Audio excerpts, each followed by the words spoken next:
All right, you guys, happy Monday, and let's talk about the energies of this week because they will be interesting. We had a beautiful week past week. It was a bit of a breather, it was a bit of a lighthearted. We could feel the spring in our gut already. We could rest a little after months of shedding, of releasing, of tapping into deep wounds, deep emotions. We had a little breather, but the breather is over. This week is going to be very interesting.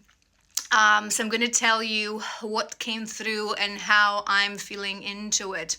They were showing me a bit of a bit of a, this situation, and I often give this as an example, that sometimes we need to take a step back to take a leap forward. And this is how this week is going to feel. Last week we felt like it was a breather. We felt lighter. We felt more hopeful. Faith was in the air. We were feeling into the new us, the one that was rebirthing in the past weeks. Now it feels like again we are going a little bit backwards, but again, remember, it's the step back to take a leap forward. They were showing me whales, they were showing me vultures as well. So I feel like this is gonna be deep, this is gonna be emotional, there's gonna be purging, there's gonna be cleanse. So let's unbox that. I want to do sort of 3 sections today. We want to talk about the energies, then we're going to talk about how you will feel most probably given those energies, so you can prepare and actually harvest from those energies.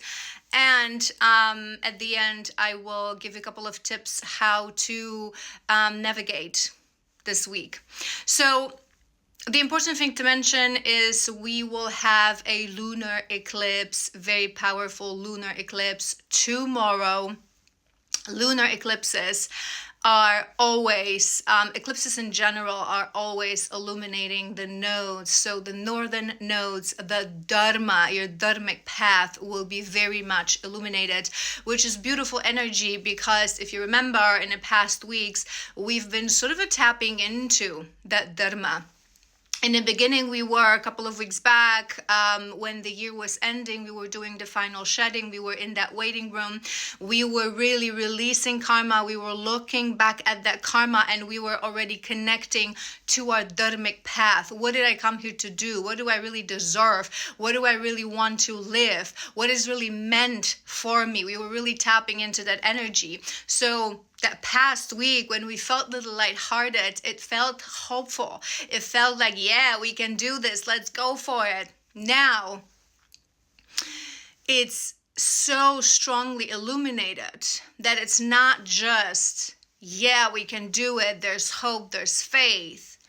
But what now? How do I really connect myself from today to myself from my dharmic path, from my highest, most abundant timeline? How do I really get there? So this full moon, this blood moon, this eclipse will feel very emotional, very deep. With the whale energy that they were showing to me, it will really invite you to go deeper, it will be emotional, it will be almost psychic, almost that tapping into that inner knowing, visions, really feeling into the feminine side of self. So the full moon will be helping us to release. And you're probably thinking like, oh my God, we've been releasing so much. What is there still to be released? We've been releasing, we've been shedding. But because we've been shedding, because we've been releasing, because it's the new us at this point, we are given the opportunity to really go deeper. We heal in layers. It's a spiral. There are parts of our subconscious self, of our psyche, that we don't have access to in the beginning of a journey. It's like it's gradually being unfolded to us and shown to us, because if you would cut the onion right through, most people wouldn't be able to handle that. We would really go crazy. So because you are now renewed, you have matured, you have changed, you have seen certain things differently. Now you're given the opportunity to look into the wounds, the patterns, the things that you haven't noticed before.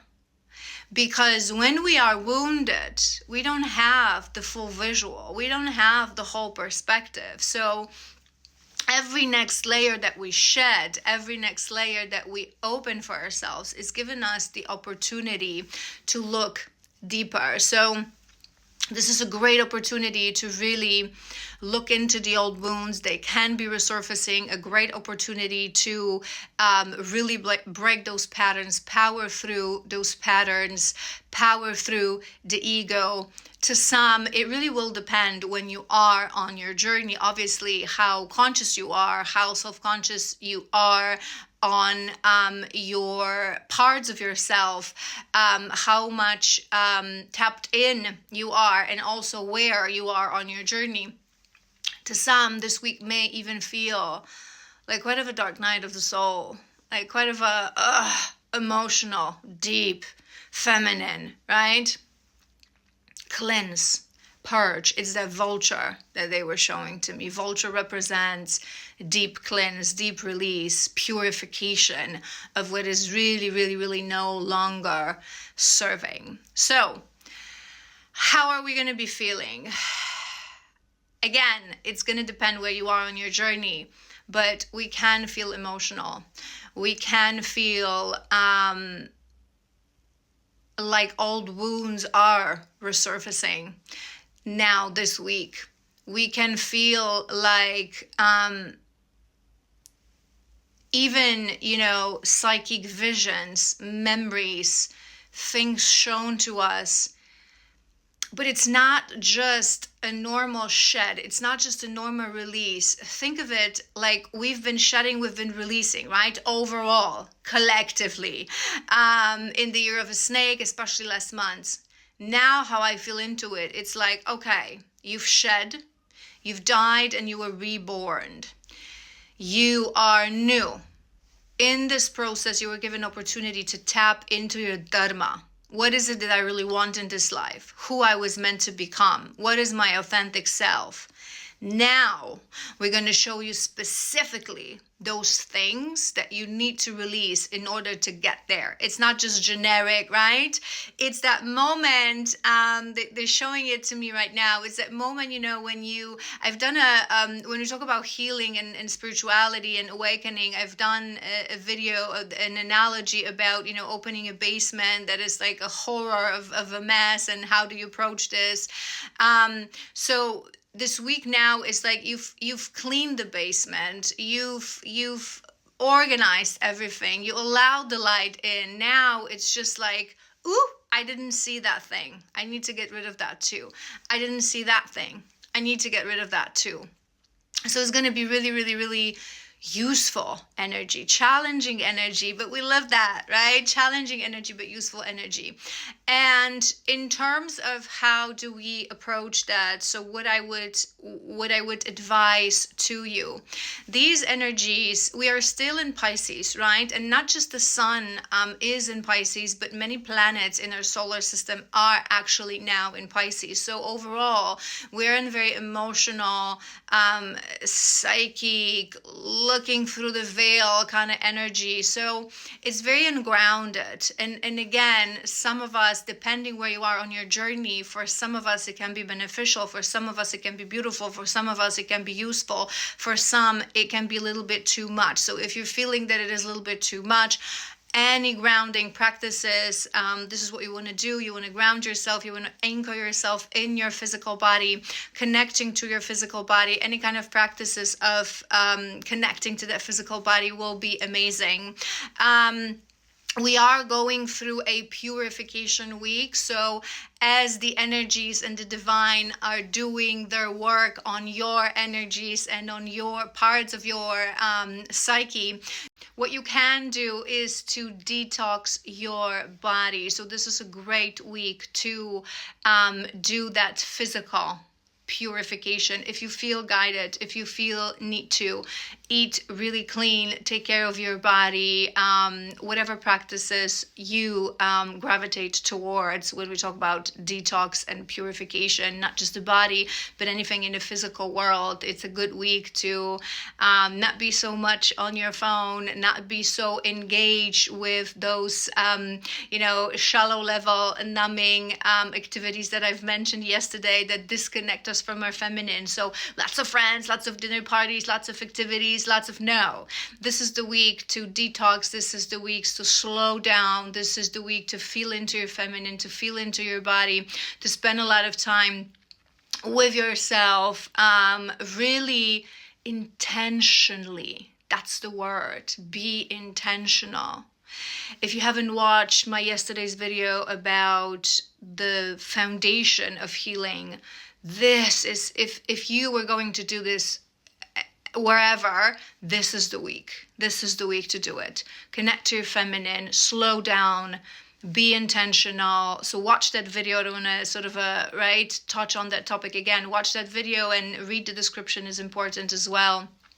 This is what we want to do this week. And final thing, use your support system. Right? Use your support system. There's when our feminine energy is not yet healed, when we're not yet tapped into our feminine energy, we struggle to receive. We struggle to ask for what we need. It's related to lack of worthiness, lack of self-love. Feminine energy is about receiving, is about voicing. What is it that I need? So whatever support system you have, whether it's friends, really good friends, soul friends, that you can be vulnerable with, that you can really rely on, that you can really lean on. This is the time that when you are not feeling so well, reach out, have a conversation, lean on each other. If you have a healer that you're working with, someone that you can, whoever that is, friend, family member, pet, spirit guides, healer, it would be good to have someone in the actual physical world that you can talk to and that you can lean on. And again, remember, I don't mean just distractions. I'm not feeling so good, so I'm going to hang out with friends and go to the bar. That is not what I mean. I mean people who can really see you, who can really hear you, who can really be there for you, that you know that when you're going to voice what is going on within, you're going to have that space being held for you to process, so you don't feel like you walk this path on your own. Because again, to some, it may be quite emotional, it may be quite intense, it may be quite deep. You may be feeling a little bit lost, a little bit confused, there may be a little bit fear, there may be a little bit anxiety, but they're showing me now. So remember that analogy from the beginning, one step back to take a leap forward, but also remember that this fear, this anxiety, things that are resurfacing, these are not things. They're showing me this person, how they call this, like when you are just about to get on stage, you're already ready, makeup is on, clothes are on, people are there, the curtain is rising, and you feel this anxiety and you feel this stress, right? So whatever is behind the curtain, it's your dharma. This is happening. We've already taken that choice. When we were shedding, when we were deciding, when we were choosing. Remember, we've talked about choices for so long as well. If you are here, you've arrived. You've already taken that choice. The curtain is going up, and what's behind it is your dharmic path. But there's a little bit of anxiety. It's like your body, your energy, your mind, your wholeness of your existence is going through things imagine you being on that stage already. You're going, there's a final stress, there's a final anxiety, there's a final nervousness, there's a final doubt in me, there's, you know, repeating the lines. So it's like your whole existence and your spirit team are trying to bring forth things that are still, that won't serve you, and it can bring a little nervousness, a little anxiousness, feeling lost, feeling, again, like on that stage, if you've ever, even like in school, right? Oh my God, I'm forgetting everything. I'm about to speak the lines, I'm forgetting everything. But once the curtain is up, we just go. So breathe through it, feel into it. I'm not going to say power through it, because that's not what we want to do. We really want to sit in it. We really want to feel into this week. We want this week to belong, right? The feminine side, connecting to our feminine side, ground, slow down, connect to your friends, your healers, use your support system, lean on people that you can lean on, and you will be A-okay. You will survive this eclipse. It will serve your path. Look at it that way. This is why I do these videos, to teach you guys not to be scared of retrogrades, not to be scared of eclipses, because they're not forcing you to do certain things that you have no control over. They are bringing energies that you can harvest for the benefit of your alignment.